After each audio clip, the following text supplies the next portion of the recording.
Congress is working on a deal on next year's budget before October to prevent a government shutdown.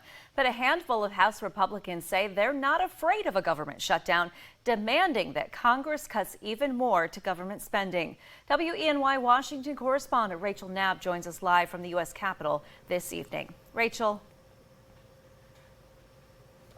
Good evening, Renata. So we do expect a big fight between Democrats and Republicans over this, and Republicans see it as an opportunity to just trim down as much government spending as possible. They say that it'll help us become more fiscally responsible.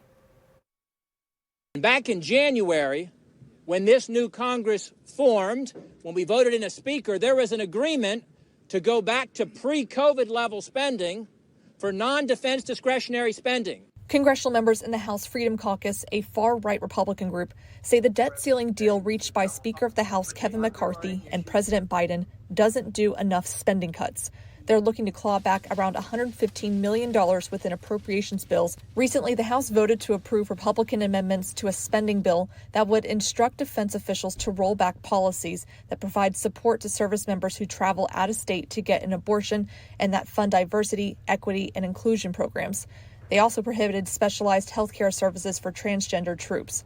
Democrats have argued Republicans have included these measures on what should be a mostly bipartisan bill and are hijacking these spending bills to continue anti-abortion care. We ought to be spending money for ships, for planes, for cybersecurity, not for transgender surgeries, not for puberty blockers, not for the woke programs. Diversity, equity, and inclusion. While Republicans argue the defense spending levels should remain essentially untouched, Congress has until September 30th to approve a budget to prevent a federal shutdown, which could impact hundreds of thousands of federal workers and, depending on how long a shutdown lasts, could impact the U.S. economy. We should not fear a government shutdown. We're going to pass a good Republican bill out of the House and force the Senate and the White House to accept it, or we're not going to move forward.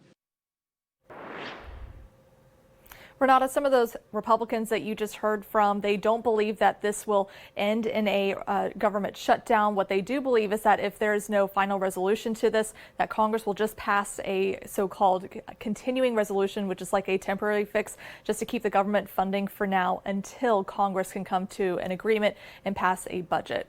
Renata, back to you.